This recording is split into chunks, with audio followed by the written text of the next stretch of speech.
Graças a paz, irmãos. Quero convidar todos a abrirem a palavra do Senhor no livro de João, no Evangelho de João, no capítulo 12. Vamos fazer a leitura do versículo 34 até o versículo 43.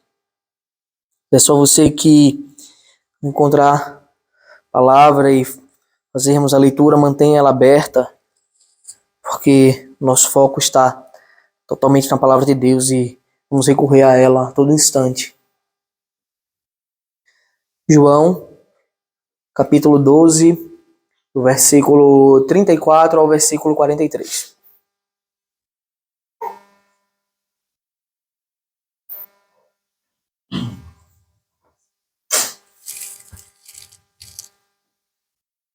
Os irmãos encontraram? Bom, leiamos.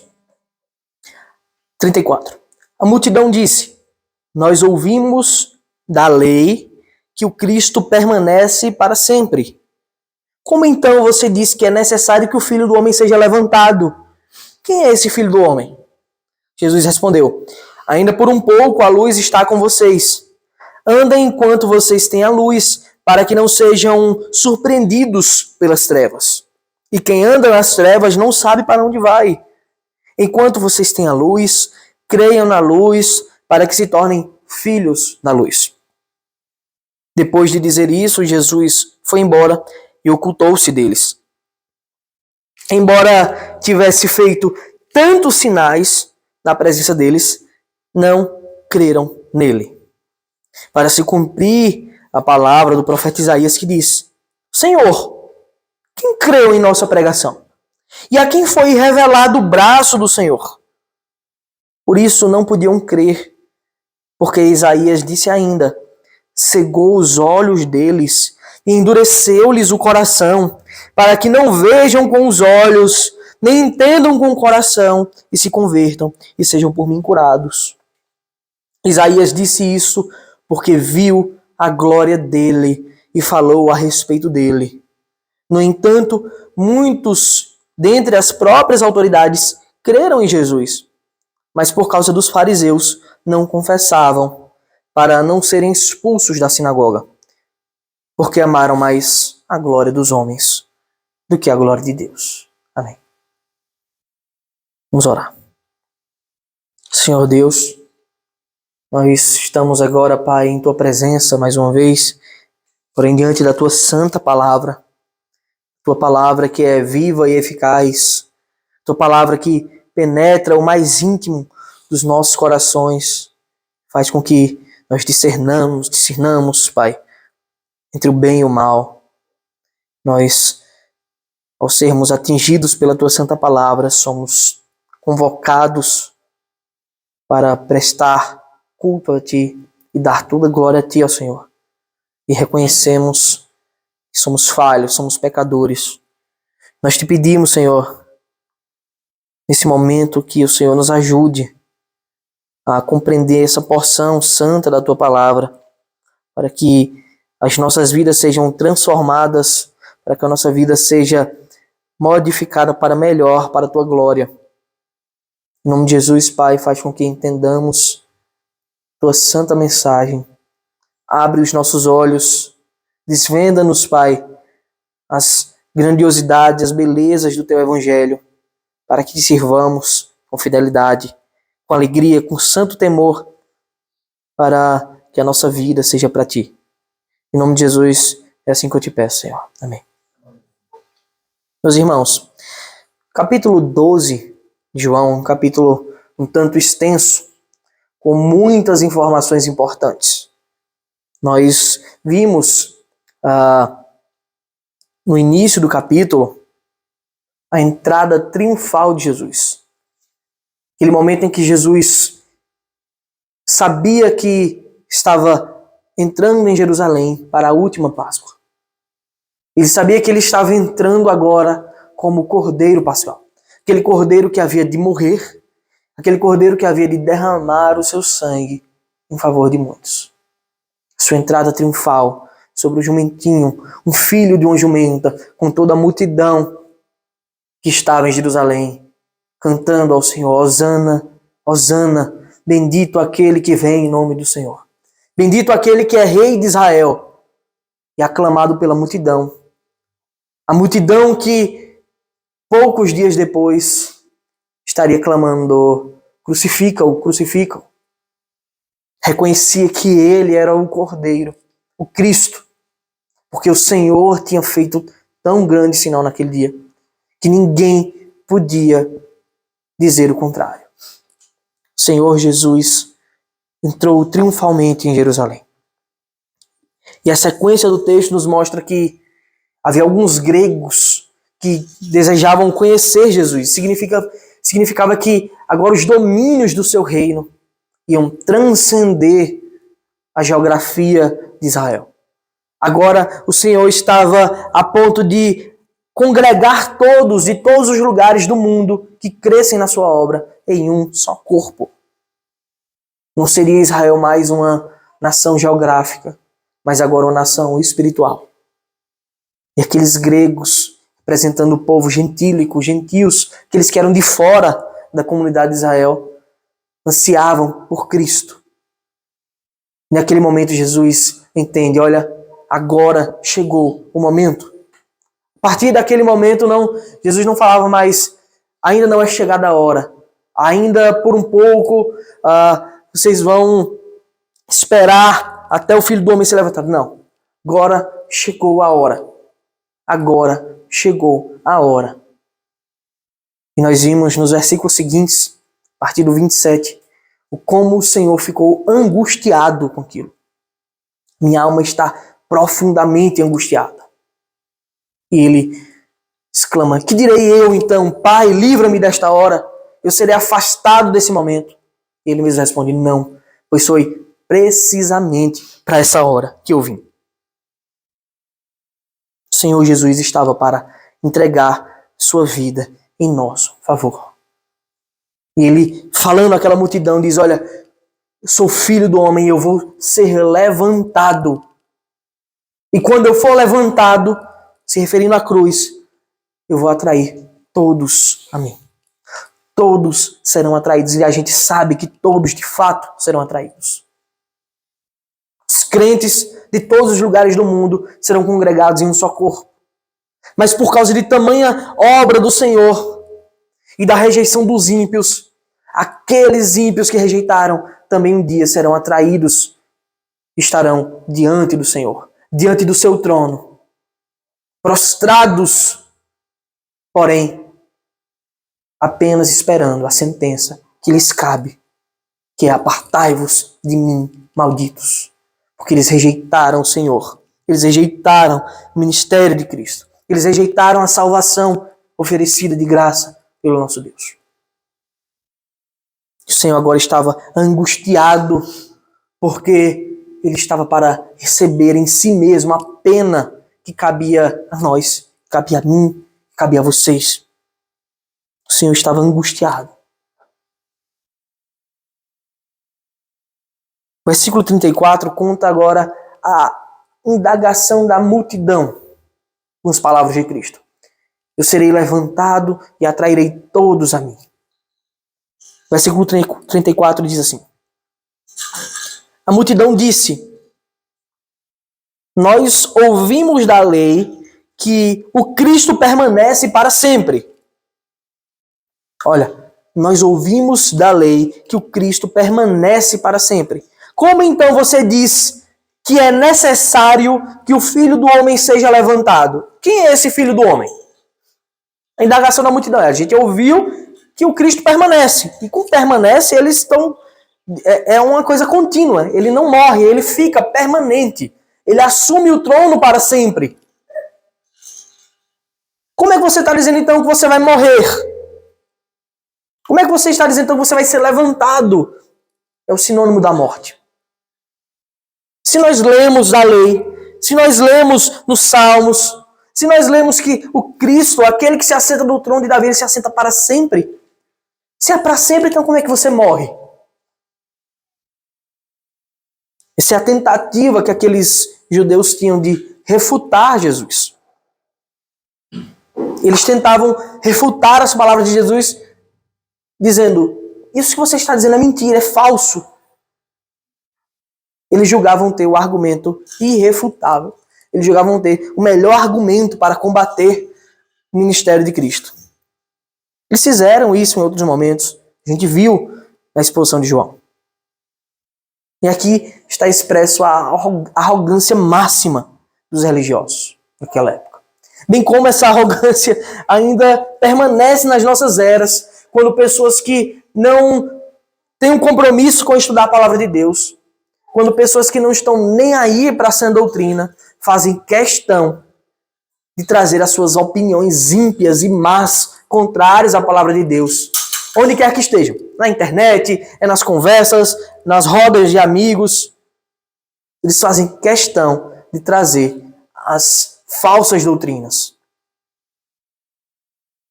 Comum a gente ver, principalmente em páginas de teologia, quando é postado alguma mensagem interessante e santa, principalmente quando mexe com aquilo que os homens julgam ser de domínio deles.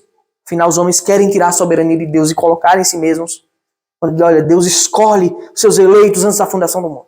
A gente vê os comentários: isso é falso, que Deus é esse? Os homens não se preocupam com estudar a palavra de Deus. Não estão dispostos a compreender a imensidão do Evangelho, mas fazem questão de arrogantemente tentar refutar a palavra de Deus pelos sentimentos ímpios e impuros dos próprios corações, pela malignidade que habita neles.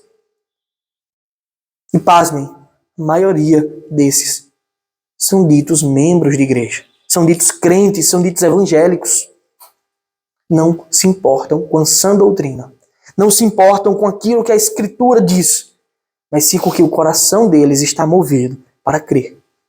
Aquilo que eles querem fazer, aquilo que acalenta o coração deles, dizendo: olha, a escolha está com você, o domínio é seu, depende de você. Aqueles religiosos arrogantemente fizeram o mesmo com o Senhor Jesus, ao tentar refutar de forma boba e carnal: olha, se o Cristo permanece para sempre, e nós já lemos isso, como é que você está dizendo que você vai morrer, que você vai ser levantado?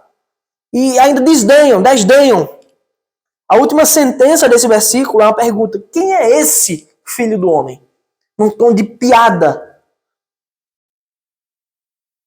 Nós temos a resposta do Senhor no versículo 35. Acompanhe comigo. Jesus respondeu: ainda por um pouco a luz está com vocês. Andem enquanto vocês têm a luz, para que não sejam surpreendidos pelas trevas. E quem anda nas trevas não sabe para onde vai. Andem enquanto tem luz. Agora Cristo vai admoestar aquela multidão: vocês estão andando nas trevas, mas a luz está sendo oferecida para vocês. Cristo admoesta agora de forma branda, mas incisiva. Ainda por um pouco a luz está com vocês. E o que é isso que o Senhor quer dizer? Significa que ainda enquanto houver luz, ainda enquanto houver vida para vocês, há uma oportunidade de arrependimento. Há a oportunidade de você entregar a sua vida a Cristo. Há a oportunidade de você dobrar-se diante do Salvador. Há a oportunidade de você se arrepender, se converter. O Senhor, ao passo que oferece a oportunidade, também acusa no coração, no íntimo daqueles homens, bem como nos nossos. Enquanto vocês estão vivos, vocês têm a luz da vida, que emana de Cristo. Ele é a luz dos homens. Ele é a vida. Enquanto vocês estão vivos, há tempo para se arrepender. E nessas palavras brandas de admoestação há também uma acusação. Se vocês ainda não entenderam que a luz está com vocês, que vocês podem andar na luz para sempre, significa então que vocês fecharam os olhos para a luz. Vocês não quiseram ver a luz. A acusação de Cristo é: vocês escolheram voluntariamente andar nas trevas. Vocês escolheram deliberadamente andar na escuridão. E nós já vimos o porquê. Porque aquele que se achega para a luz, as suas obras são manifestas. Mas os pecadores que se deleitam no pecado preferem andar nas trevas para não serem vistos, porque as suas obras são más, são malignas. Mas ainda assim há uma oportunidade de se achegar à luz. Por outro lado, temos aqueles que decidiram, que foram chamados, arrastados por Cristo para a luz. E eu convido você a abrir o livro de Isaías, no capítulo 60.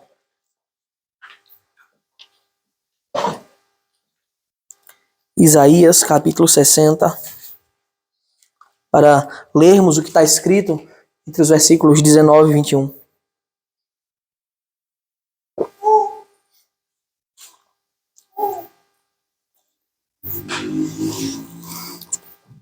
Isaías 60, 19 a 21 diz: nunca mais o sol será a sua luz durante o dia, e o resplendor da lua nunca mais a iluminará, pois o Senhor será a sua luz perpétua.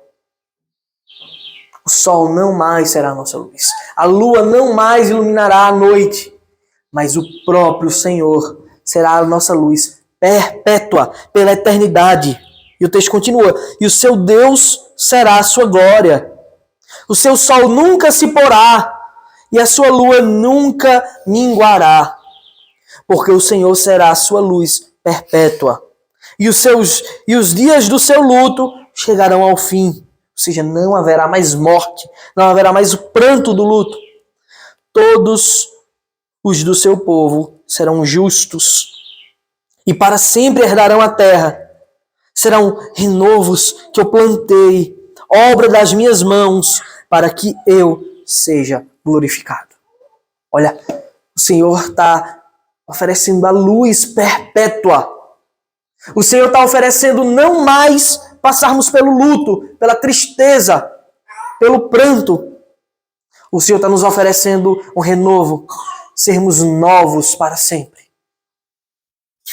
Esses são os benefícios daqueles que se achegam para a luz.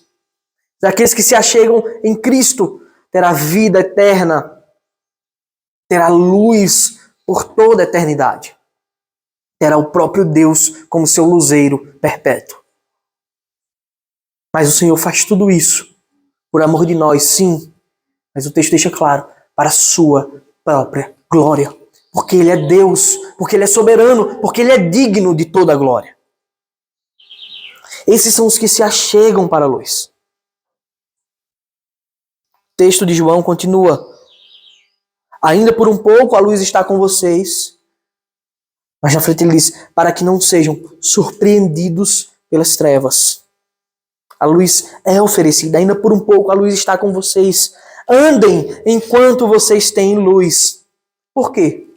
Para que não sejam surpreendidos pelas trevas. E o que quer dizer isso, ser surpreendido pelas trevas? Segundo Calvino, o desprezo da luz é seguido de trevas. Aqueles que desprezam, que rejeitam a luz, são seguidos de densas trevas. Elas surpreendem os mais ávidos pecadores. Um dia estão vivendo e no dia seguinte caem em trevas eternas. E o texto continua, no versículo 35 de João: e quem anda nas trevas não sabe para onde vai. E aquele que anda nas trevas não sabe qual caminho segue. Eles não só vivem em trevas, mas o próprio Senhor, o próprio Deus, os entrega às suas próprias paixões reprováveis. Como está lá em Romanos 1. Deus mesmo os empurrou para suas próprias paixões reprováveis e malignas. E mais eles continuam andando em lugares escorregadios, até o dia em que caem em profunda condenação. Até o dia em que caem em profunda condenação. Os irmãos não precisam abrir. Em Deuteronômio, capítulo 32, versículo 35, diz: palavras do Senhor: a mim pertence a vingança, a retribuição. A seu tempo, quando resvalar, quando o pé deles resvalar, porque o dia da sua calamidade está próximo e o seu destino se apressa em chegar, porque o Senhor fará justiça ao seu povo e se compadecerá dos seus servos. Quando notar que o poder dele se foi e já não há nem escravo nem livre, então dirá: onde estão os seus deuses e a rocha em que confiavam? Esse é o destino daqueles que rejeitam a luz de Cristo. A vingança do Senhor, a retribuição, o salário do pecado será dado no tempo certo, quando resvalar o seu pé. Aquele que pé resvalar cairá em densas trevas, em condenação perpétua. Já em Salmo 73, dos versículos 18 a 20, diz: tu certamente os pões em lugares escorregadios e os fazes cair na destruição, como são destruídos num instante. São totalmente aniquilados de terror, como acontece com um sonho quando alguém acorda. Assim, ó Senhor, ao despertares, desprezarás a imagem deles. O Senhor mesmo os coloca em lugares escorregadios. O Senhor os entrega às suas próprias paixões. O Senhor mesmo endurece os seus corações, porque eles escolheram primeiro andar nas trevas. E assim, mais e mais, eles são submetidos à sua escolha maligna. Agora, pense comigo. Observe essas circunstâncias. Os homens estão vivendo em trevas porque escolheram as trevas. A Escritura diz que eles não sabem o caminho, porque aquele que anda nas trevas não sabe para onde vai. E ainda mais que o próprio Senhor os põe, os coloca em lugares escorregadios, em trevas, na escuridão, sem saber o caminho, em terreno escorregadio.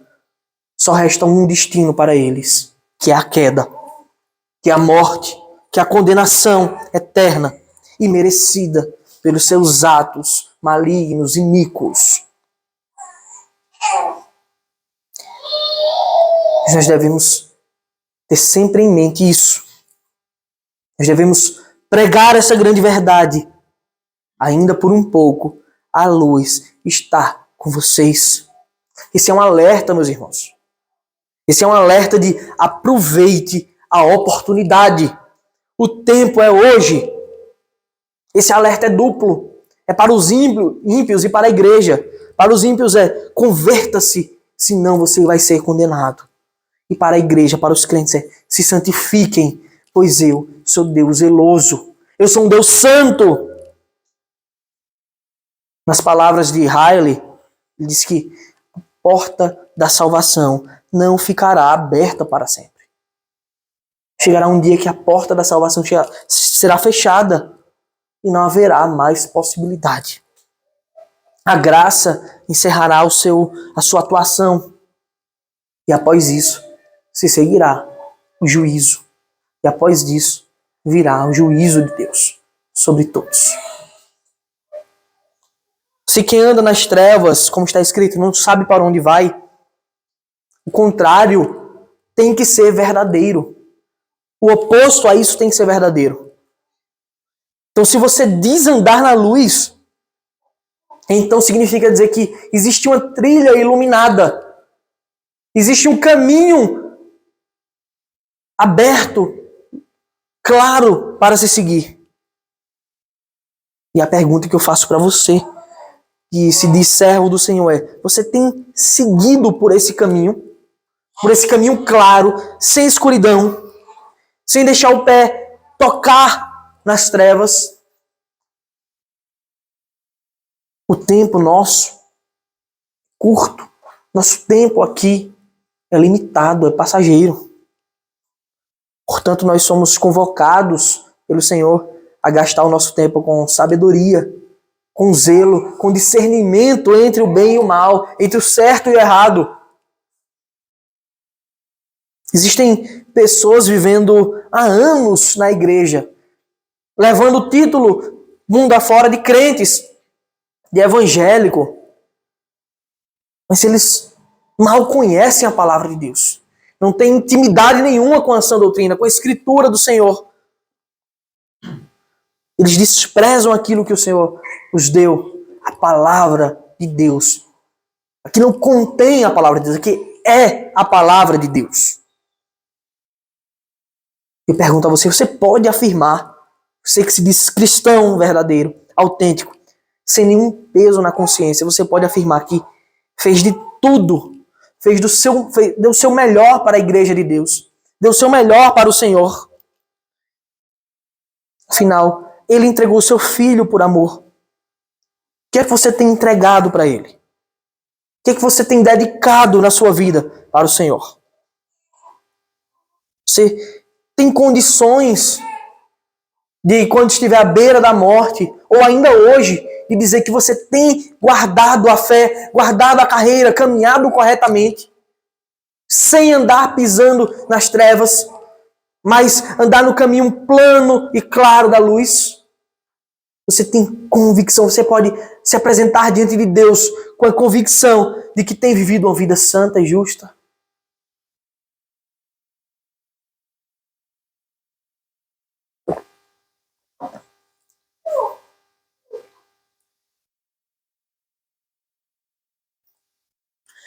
O versículo 36 diz: enquanto vocês têm a luz, creiam na luz, para que se tornem filhos da luz. O Senhor fecha com convite: enquanto vocês têm a luz, creiam na luz, e a luz é Cristo, para que se tornem filhos da luz. Depois de dizer isto, Jesus foi embora e ocultou-se deles. Isso aqui o Senhor está nos convidando para reter a sua luz, para crer, para literalmente, no sentido bom e santo da palavra, tomar posse daquilo que o Senhor tem nos oferecido, que é a sua luz, a salvação, a vida eterna. Isso só pode ser feito pela fé. Somente pela fé podemos reter a luz, somente pela fé podemos tomar posse da grande bênção que o Senhor Deus tem nos oferecido, que é a salvação, seguida pela vida eterna. Versículo 37 continua: embora tivesse feito tantos sinais na presença deles, não creram nele. Tantos sinais. João descreve apenas 7 sinais. Todos nós já tivemos a oportunidade de pregar a transformação de água em vinho, a cura de um paralítico, a cura do oficial, do filho do oficial do rei, a cura de um cego, a multiplicação de pães e peixes, Jesus andando sobre as águas, Jesus ressuscitando Lázaro. Todos esses sinais foram escritos por João. Mas na frente ele diz que Jesus fez muitas outras coisas que não caberiam em todos os livros do mundo, aquilo que ele fez. Mas aquilo que está escrito para que creiais que ele é Cristo, Filho de Deus. É que creiam que ele é Deus verdadeiramente. E ele diz agora: e embora tivesse feito tantos sinais na presença deles, não creram nele. Nós podemos, nessas palavras, observar o nível de incredulidade desses homens. Tamanha a incredulidade desses homens, que, tendo observado, visto, sendo testemunhas oculares do que Jesus fez, eles não creram em Cristo. Como é que nós podemos entender, então, essa incredulidade? Como é que nós podemos, então, entender por que esses homens se mantiveram assim, desse jeito? A resposta é: a fé, ela não provém das faculdades humanas. Ela não provém de estudos. Você não pode estudar até ser um homem de fé, porque estudou bastante. A fé, ela não pode ser comprada. Você não pode oferecer a Deus dinheiro para Ele lhe dar fé. A fé, ela não pode vir da sua força de vontade, do seu esforço constante. Não. Muito menos a fé vem por herança. Ah, tem uma família cheia de fé e eu vou receber a fé por herança. Não. A verdade é que aqueles homens não podiam crer porque a fé não é alcançada pelas próprias faculdades. A fé é um dom extraordinário de Deus. A fé é um dom sobrenatural de Deus. Então aqui, no mundo natural, nós não podemos alcançar a fé por conta própria. A fé não se alcança, mas se recebe de graça. E aqueles que receberam, viram o que Cristo fez e creram. Mas como João relata, da maioria, e embora tivessem feito tantos sinais na presença deles, não creram neles. Mas por que isso acontece? João continua. Versículo 38.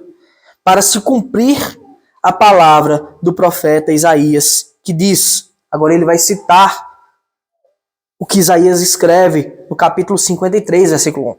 Senhor, quem creu em nossa pregação? E a quem foi revelado o braço do Senhor?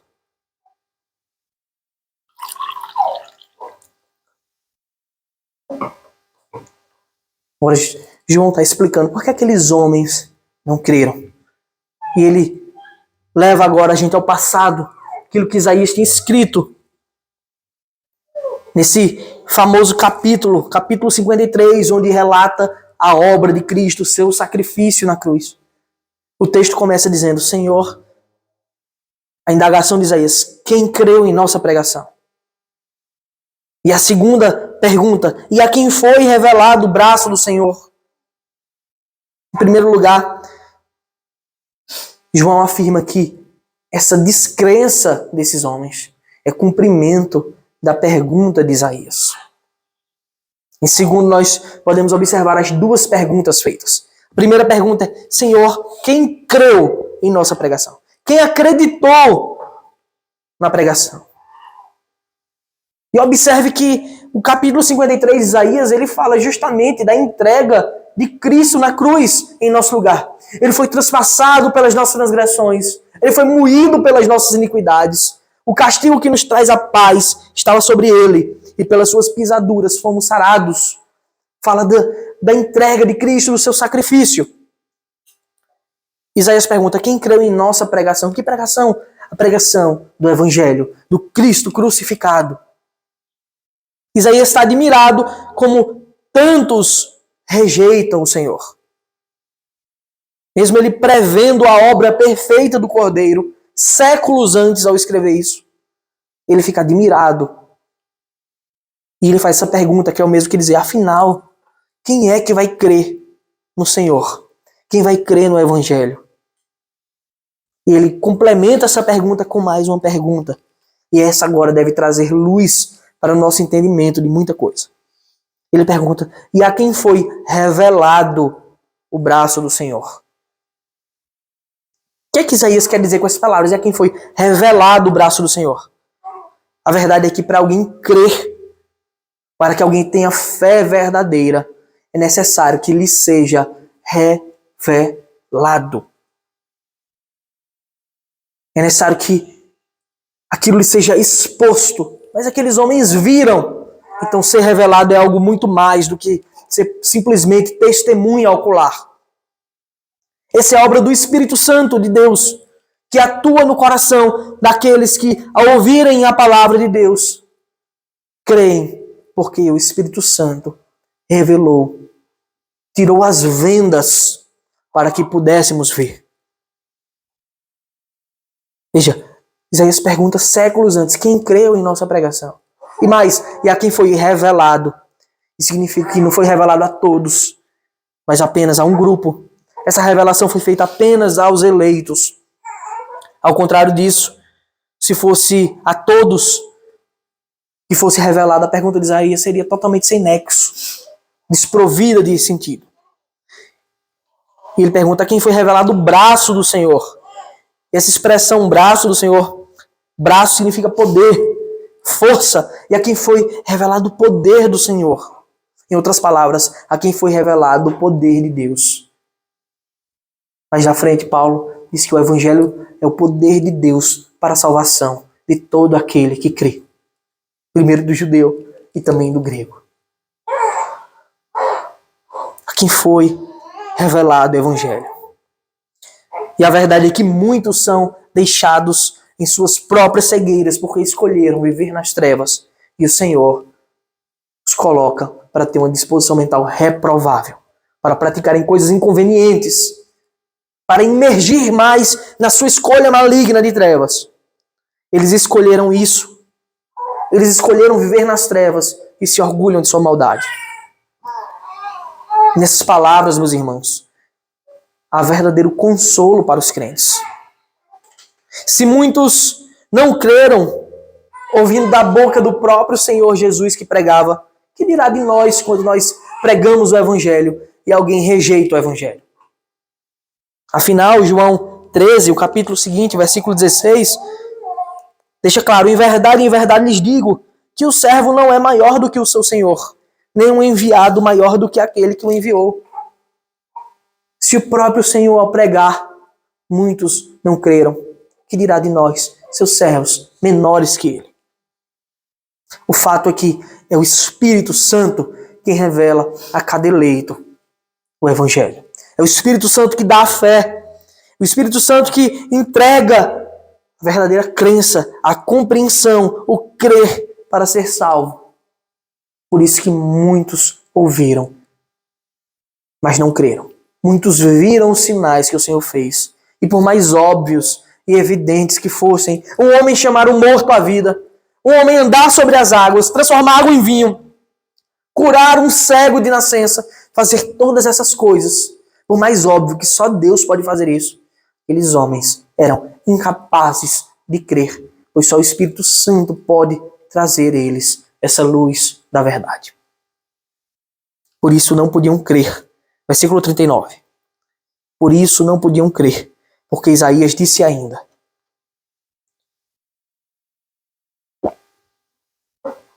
que está a verdade. Por isso que eles não podiam crer. Veja que ele usa o texto de Isaías: Senhor, quem creu em nossa pregação e a quem foi revelado o braço do Senhor. Agora João diz, é por isso que eles não podiam crer. Ou seja, porque o braço do Senhor, o poder de Deus, não havia sido revelado àqueles homens. Eles eram incapazes de crer. Eles compreendiam o que tinha acontecido, mas crer não. Porque crer é diferente de compreender. Eles viram Jesus chamar um morto da tumba. Mas crer que ele é Deus era impossível para eles. João, no versículo 40, cita mais uma vez o que Isaías disse. É dito: cegou os olhos deles e endureceu-lhes o coração, para que não vejam com os olhos, nem entendam com o coração, e se convertam e sejam por mim curados. Agora, João, ele cita o que está lá em Isaías, capítulo 6, versículo 9, mostrando a condição da humanidade inteira. Toda a humanidade é depravada, é perdida, morta em seus pecados. Os homens escolheram viver na escuridão. Os homens escolheram viver nas trevas.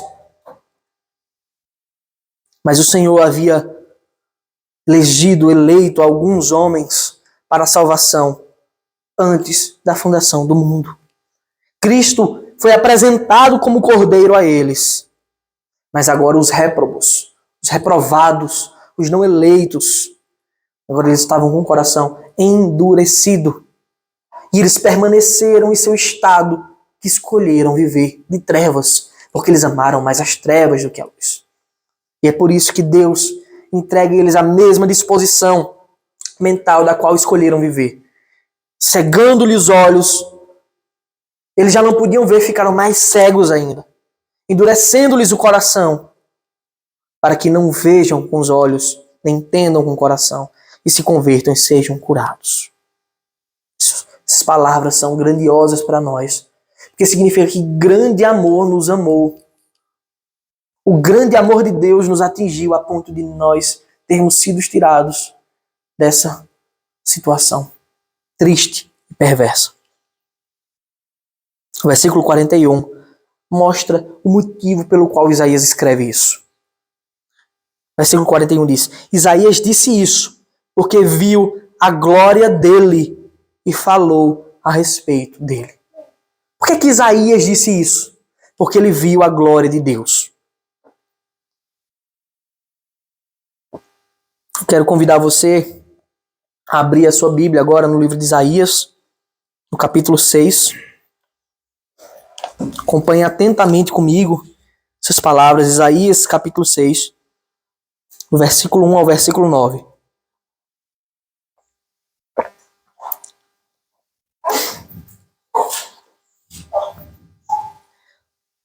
Aqui está o motivo pelo qual Isaías disse isso. Porque ele viu a glória de Deus. Ele contemplou com os olhos a glória de Deus.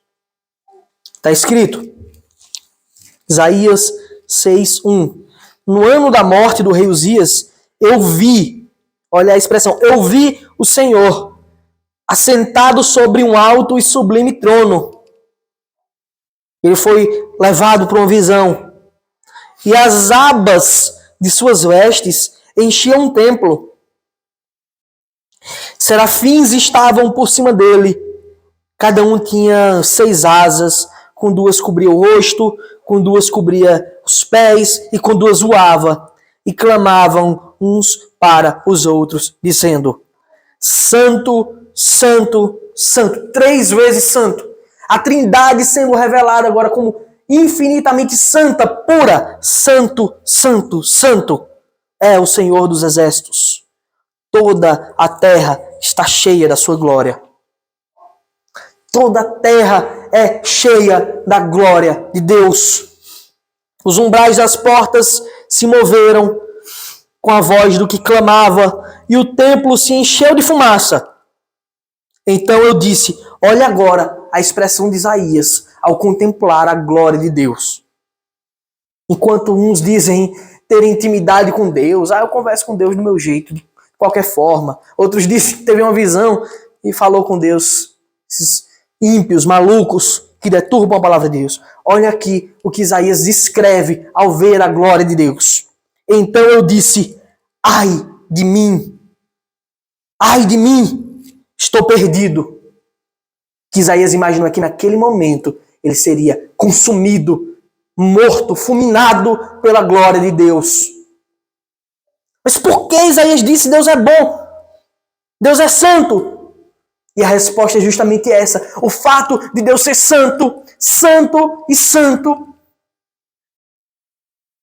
implica que ele tem que ser justo, porque ele é santo. E a sua justiça mostra que Isaías era um pecador e ele merecia ser consumido diante de Deus. E ele diz: ai de mim, estou perdido, porque sou homem de lábios impuros, ou seja, eu peco, eu falo o que não devo, eu peco com a minha língua, com a minha boca. E habito no meio de um povo de lábios impuros, e os que estão ao redor de mim são igualmente pecadores. Ai de mim, porque os meus olhos viram o Rei, o Senhor dos exércitos. E agora Isaías está temendo ao Senhor, porque ele viu a santidade de Deus. Ele contemplou a justiça soberana, absoluta de Deus. E o texto diz: então um dos serafins voou para mim, trazendo na mão uma brasa viva que havia tirado do altar com a pinça. As pessoas ficam pensando na brasa propriamente dita, mas a palavra principal desse versículo é que ele tirou do altar. Do altar. Com a brasa tocou a minha boca e disse: eis que esta brasa tocou os seus lábios, a sua iniquidade foi tirada e o seu pecado perdoado. Apontava para o altar. onde o sangue do Cordeiro era aspergido, onde o sangue do Cordeiro era derramado. Por isso que Isaías foi purificado, justificado diante de Deus. Não porque ele foi santo, não porque ele viveu plenamente, mas porque Deus fez essa obra em Isaías. Depois disto, ouvi a voz do Senhor que dizia: a quem enviarei e a quem há de vir por nós? Eu respondi: eis-me aqui, envia-me a mim. Então ele disse: olha a ordem de Deus, vá e diga a este povo: ouçam, ouçam, mas sem entender, vejam, vejam, mas sem perceber. Torne insensível o coração deste povo e endureça-lhes os ouvidos e feche os olhos deles, para que não venham a ver com os olhos, ouvir com os ouvidos e entender com o coração, e se convertam e sejam curados. Por isso que João, vamos voltar para o nosso texto, João no versículo 41, capítulo 12, versículo 41 diz: Isaías disse isso porque viu a glória dele e falou a respeito dele. Esse é o Deus que nós dizemos cultuar aqui. Deus absoluto e santo. E quantas vezes nós nos apresentamos diante desse Deus com a maior irreverência, sem preocupação alguma de estar fazendo o melhor para Deus. Nosso Deus é santo, a ponto do profeta Isaías temer a morte e dizer: ai de mim, porque eu contemplei a glória do Senhor. Eu não mereço viver. Ao ver a glória de Deus, ele percebeu o quão corrupto era, o quão perdido ele era. Por isso que ele diz isso. Cegou-lhe os olhos, fechou o entendimento deles para que eles não se convertam, porque eles amaram mais as trevas do que a luz. O versículo 42 continua dizendo: no entanto, muitos dentre as próprias autoridades creram em Jesus. Muitos creram em Jesus, mas por causa dos fariseus não confessavam para não serem expulsos da sinagoga. Importante a gente entender que muitos é diferente da maioria. Foi a maioria que creu, mas foram muitos. Nós vemos como a graça de Deus atua, mesmo em meio a tantas trevas, a tantos homens pecadores. Deus ainda tem os seus escolhidos, que serão alcançados pela sua graça. Como estava escrito, ele sempre separa os seus 7.000 que não se dobrarão a Baal. Nós devemos, meus irmãos, entregar de coração a nossa vida. Não só da boca para fora, não só no domingo, quando nos reunimos aqui, mas constantemente, publicamente, que Ele é o nosso Deus. Aqueles homens creram, mas não confessaram porque tinham medo dos fariseus. Eles tinham medo de pecadores. Aqueles homens amavam mais os status, a glória dos homens, do que a glória de Deus. Que o Senhor nos ensina em sua palavra é: aquele que ama qualquer coisa mais do que a mim, não é digno de mim. Não há paz para quem vive uma vida dupla.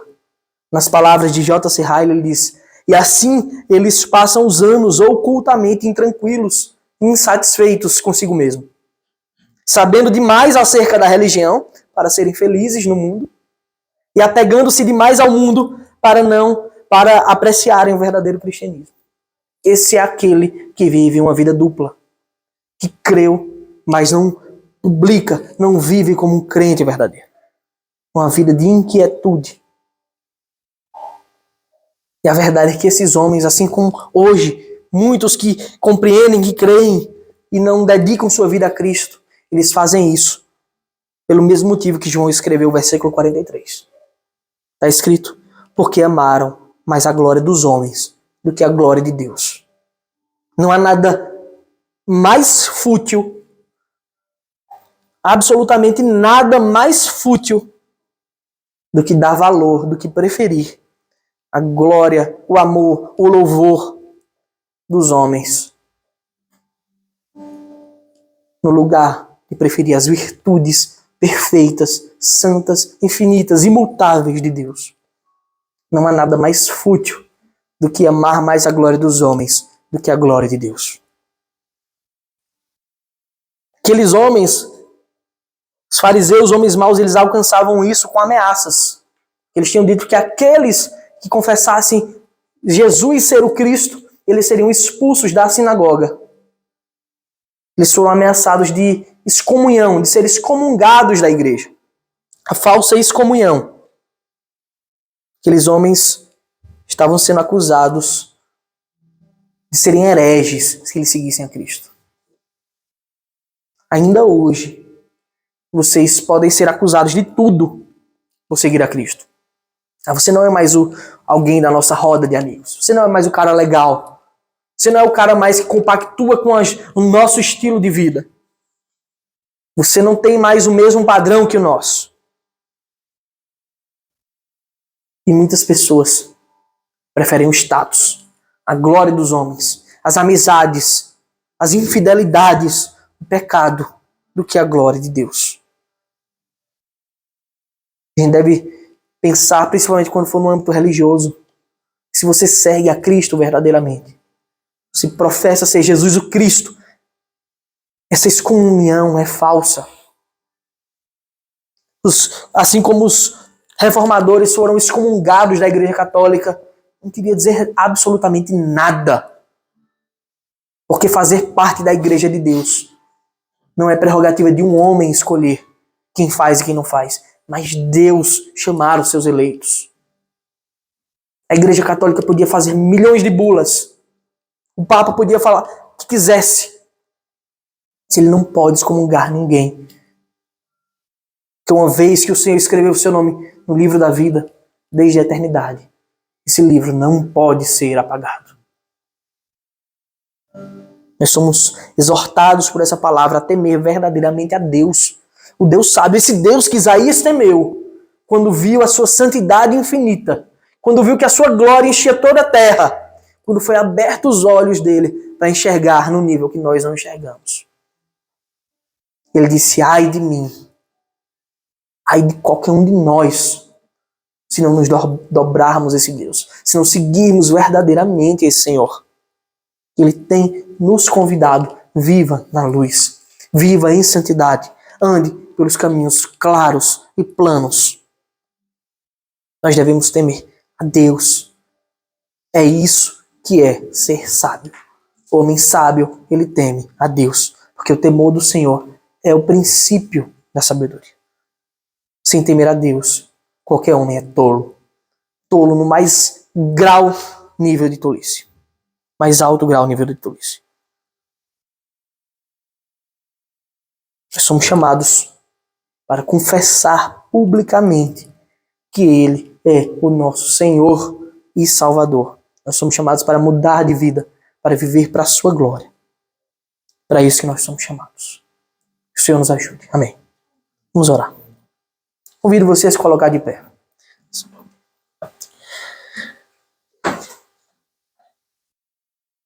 Senhor Todo-Poderoso, nós te damos graças, nós te louvamos pela tua santa palavra, pelo teu evangelho, pelo teu amor. Nós te pedimos, Senhor, que o Senhor nos ajude a compreender a dimensão, Pai, do teu evangelho. Nos ajuda a compreender, Pai, a dimensão da tua santidade, do teu domínio, da tua glória, para que nós possamos dedicar as nossas vidas verdadeiramente a ti, sabendo que não há nada de mais importante, de maior, de primordial. Não há nada que mereça a primazia senão o Senhor, que é Deus. Senão o Senhor que nos promete a vida eterna. O Senhor nos ajuda a te buscar, nos ajuda, Pai, contra a nossa natureza pecaminosa, nos ajuda contra a nossa carnalidade, para que vivamos pelo Espírito, para a tua glória. É assim que oramos, em nome de Jesus. Amém. Santo, Santo.